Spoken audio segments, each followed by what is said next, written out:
Quelle soirée à l'UFC 319. Franchement, cette carte a tenu toutes ses promesses. Un nouveau champion au sommet, des KO hallucinants, des vétérans qui tombent et des prospects qui explosent. Installez-vous, je vais vous débriefer comme d'habitude la carte d'hier soir. Et n'hésite pas à nous rejoindre sur Twitch pour ne rater plus aucune soirée MMA. On va pas perdre de temps, on va commencer directement avec le main event parce que c'est ça que je sais que vous voulez avoir. Khamzat Chimaev contre Dricus du Plessis. Alors là, on a assisté à une vraie démonstration de domination. J'avais prédit TKO au 4e round. Je pensais que Chimaev allait user du Plessis physiquement, qu'il allait aller au ground and pound. Ce qui s'est passé, c'est encore plus effrayant. Il a contrôlé sur 5 rounds sans être en danger une seule fois. Allez, peut-être la fin du dernier round. Et encore, il s'impose par décision unanime, round après round, le même scénario en boucle. Clinch, amené au sol, contrôle total sur tout le round. Chimaev, il a étouffé du Plessis comme jamais. Et le plus fou, Dana White, qui révèle son scoring perso, 50-41. Ça veut dire 4 rounds, scoré 18 pour Chimaev. C'est un carnage en termes de stats, je crois que j'ai jamais vu ça. Alors, sur Twitch, il y avait un débat. Certains disaient que c'était un combat ennuyeux, d'autres un spectacle de domination. Je vais vous donner mon avis. Perso, en tant que fan de sol, j'ai kiffé techniquement. Genre voir ce niveau de sol, c'est la gestion des transitions, le contrôle, caviar. Mais si je dois être honnête, en fait j'espérais une guerre. Échange brutal entre les deux, et on a eu quasi 25 minutes identiques. Donc ouais, c'est un peu frustrant, parce que quand tu vois deux mecs aussi gros, aussi déter, je veux du chaos. Là, c'était le même script, répété 5 fois, mais vraiment. Alors maintenant, la vraie question, c'est qu'est-ce que ça change pour Nassourdine Imavov ? Face à du Plessis, j'aurais eu 0 doute. Il aurait eu sa chance, il aurait pu lui passer dessus avec sa précision et son cardio. Mais là, Chimaev champion, ça devient un autre monde. Qu'est-ce que vous en pensez ? Est-ce que Nassourdine a les armes pour gérer ce monstre de Khamzat Chimaev au sol ?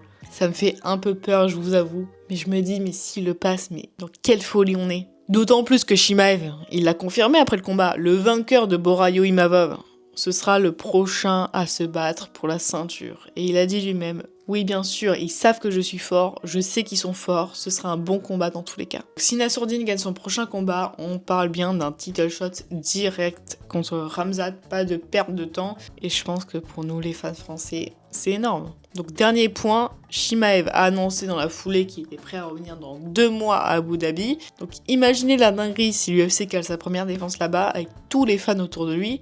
Mais dans ce cas-là, c'est pas un peu short par rapport à Imavov s'il gagne l'UFC Paris ? Je sais pas comment ils vont faire, comment ils vont s'organiser, mais Chimaev, faut faire un choix. Soit tu combats dans 2 mois, soit tu combats le gagnant. Et puisqu'on parle de performance monstrueuse, passons à celui qui a peut-être signé le KO de l'année, Lerone Murphy. J'avais dit TKO au 3e round sur un contre, mais Murphy, vraiment, il a fermé les stores dès le premier. Pico arrive comme toujours, la tête en avant, agressif, sûr de sa puissance, surconfiant. Sauf que Murphy, lui, il est archi froid. Il recule, il observe, et il a mis un spinning back elbow. Trop lourd. Un coup de coude inversé, quoi, c'est tout. Qui a couché Pico net. Alors là, c'est pas juste un highlight, c'est une preuve que Murphy, mais quel sniper, un timing parfait, le calme absolu, une exécution comme as, il passe à 17-0, toujours invaincu, et je pense qu'il mérite clairement sa place dans le top 5.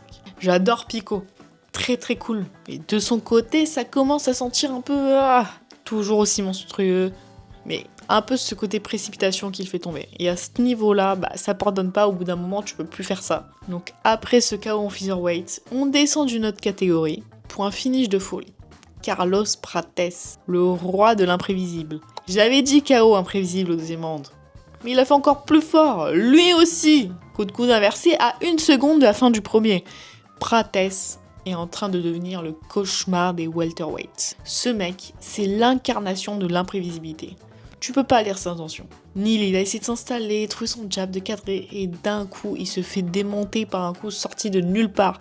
Pour Prates, hype qui monte en flèche. Pour Neil, descente.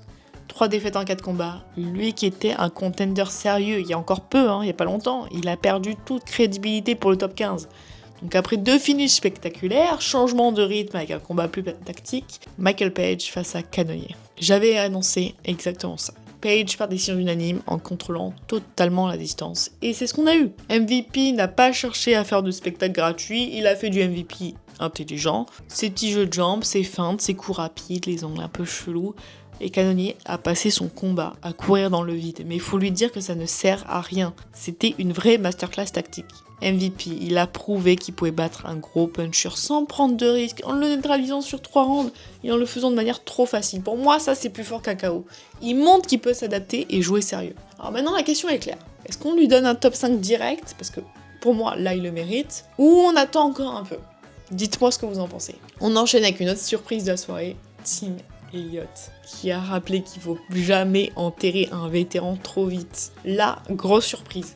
Je voyais Asakura par KO au deuxième round. Il avait affronté Pantora. Je pensais qu'il allait se remettre sur pied. Mais Elliott a prouvé pourquoi l'expérience, c'est vraiment fatal. Asakura a commencé à trouver son rythme. Ses coups partaient avec un peu plus de confiance. Et puis Elliott, tranquille, une petite ouverture, hop, guillotine ultra serrée et c'est plié. C'est ça la différence entre un prospect et un vétéran. Elliott sait quand tirer, il sait quand capitaliser sur la moindre erreur, et franchement, ça me fait plaisir de voir un mec compenser sur la fin, rappeler qu'il est encore là, et qu'il peut surprendre n'importe qui. Et puisqu'on parle de prospect et de nouvelles têtes à surveiller, on va enchaîner avec une annonce qui a fait un peu du bruit en France. Je pense que vous savez déjà de qui je parle, surtout me connaissant.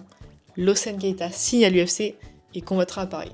Alors là, grosse nouvelle qui tombe juste avant l'UFC 319, Lawson Keita fera ses débuts à l'UFC Paris le 6 septembre contre rien de moins que Patricio Pitbull, classé 11e mondial. Pour ceux qui ne le connaissent pas encore, Keita c'est une machine. Belge d'origine guinéenne, 27 ans, bilan de 16-1, et franchement sa défaite, c'est pas vraiment une défaite. Ancien champion lightweight et featherweight de l'Octagone, il a littéralement roulé sur toute la scène européenne, c'était la suite logique l'UFC, donc son style, un bon mix d'un striking explosif, de puissance physique et d'agressivité constante, avec cette capacité de finir les combats de partout. Il a une vraie aura de finisseur, et ça l'UFC, on sait que ça vaut de l'or. Pour l'UFC pareil, ils lui ont pas donné un combat d'échauffement, il affrontera Pitbull, une légende vivante du MMA. Ancien double champion du Bellator, 37 victoires pro, encore classé dans le top mondial. C'est un test monumental, ils se sont pas foutus de sa gueule. Et si Keita bat Pitbull, il s'installe directement dans le top 15 featherweight et devient instantanément l'un des prospects montants de l'UFC. Vous imaginez, pour nous francophones qui suivent le MMA, c'est énorme. Les gens qui suivent pas le MMA, ils ont dû voir cette annonce, ils ont dû dire c'est la merde. Mais nous, on sait la folie que ça va être. Keita à l'UFC, merde. Et je vais être honnête avec vous. Pour moi, c'est aussi un peu une fierté. Et j'ai passé énormément de temps dans la propagande Keita sur X, sur TikTok aussi. On a poussé son nom, on a rappelé ses performances, on a montré pourquoi il méritait l'UFC. Donc merci à Turco des MMA Time d'avoir conduit le train de la propagande à la perfection. C'est aussi un peu sa victoire. Et aujourd'hui, Keita est là. Et il va devenir ce qu'on a toujours dit qu'il allait être. Une star mondiale, je doute pas.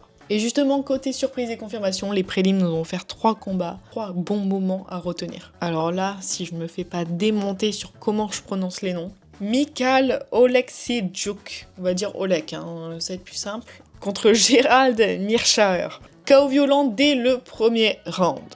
Olek, fidèle à lui-même, explosif, pas le mec le plus complet de l'UFC, du roster, mais une puissance qui fait peur. Il a explosé Meerschaert. Et pourtant, c'est un vétéran qui est habitué à s'en prendre à la gueule, quoi. Il encaisse. Mais là, il a rien pu faire et c'est clair que ça relance Olek dans le roster. Alexander Hernandez contre Chase Hooper. Un vrai choc de génération. Hooper, c'est le prospect grappleur, encore un peu frêle physiquement, mais franchement, qui montait bien. Hernandez, lui, c'est le gars imprévisible, capable du pire comme du meilleur. Et là, il a sorti une version carnassière. Énorme cross, Hooper tombe, grand endpoint destructeur et KO à la fin du premier round. Pour Hooper, frein brutal, et pour Hernandez, un gros coup de projecteur. Et Baisangour sur Kaev contre Eric Nolan. Ça, je pouvais pas ne pas en parler, vous le savez. Baisangour, faut le suivre. 10-0 désormais, encore un finish avec un RNC au deuxième round. Et ce qui est impressionnant, c'est son calme. Il est tout jeune, il a 24 ans, il ne force jamais, il attend l'ouverture, il la voit arriver, il termine. Typiquement, le genre de prospect qu'on pourrait voir grimper très vite. Après ce petit point, revenons sur mes pronos à l'UFC 319 et voyons voir où je me suis plantée. Je sens le Mac, j'ai un peu peur. Bon, bilan très clair, j'ai eu 3 pronos parfaits. Page, Murphy et Prates. Pour Chimaev, j'avais la victoire mais pas la manière, donc on va dire demi-réussi. Par contre, Asakura, Andrade, Barboza m'ont planté direct. Mais bon, ça fait partie du jeu. Franchement, je suis pas très rancunière sur mes pronos. Je mise plus d'argent dessus, donc c'est que pour le kiff. Mais j'avoue que quand j'ai un prono qui est tout à fait juste, c'est kiffant. Mais c'est pour ça aussi que j'aime bien le MMA. Franchement, si on était sûr des résultats à chaque fois, que ce soit dans le vainqueur, de la manière, de comment va se passer le combat, on regarderait pas ça en fait. Il serait où l'ambiance ? Il serait où le kiff ? Ouais, tout le monde, l'UFC 319 a tenu toutes ses promesses. Chimaev, nouveau roi middleweight. Murphy qui sort peut-être le KO de l'année. Prates qui devient une machine. Et MVP qui confirme son sérieux. Et des prospects comme Baisongour qui se dessinent sur la carte. Ça me fait trop plaisir. Maintenant, je vous laisse la question qui tue. Si Nassourdine prend un title shot contre Chimaev, est-ce qu'il a une vraie chance ? Contre Duplessis, j'aurais mis un billet sans hésiter, mais là, c'est un autre niveau. Donnez-moi votre avis en commentaire, on se retrouve samedi prochain, encore en live dès les prélims. Abonnez-vous, likez si vous kiffez le contenu MMA, et moi je vous dis à très vite.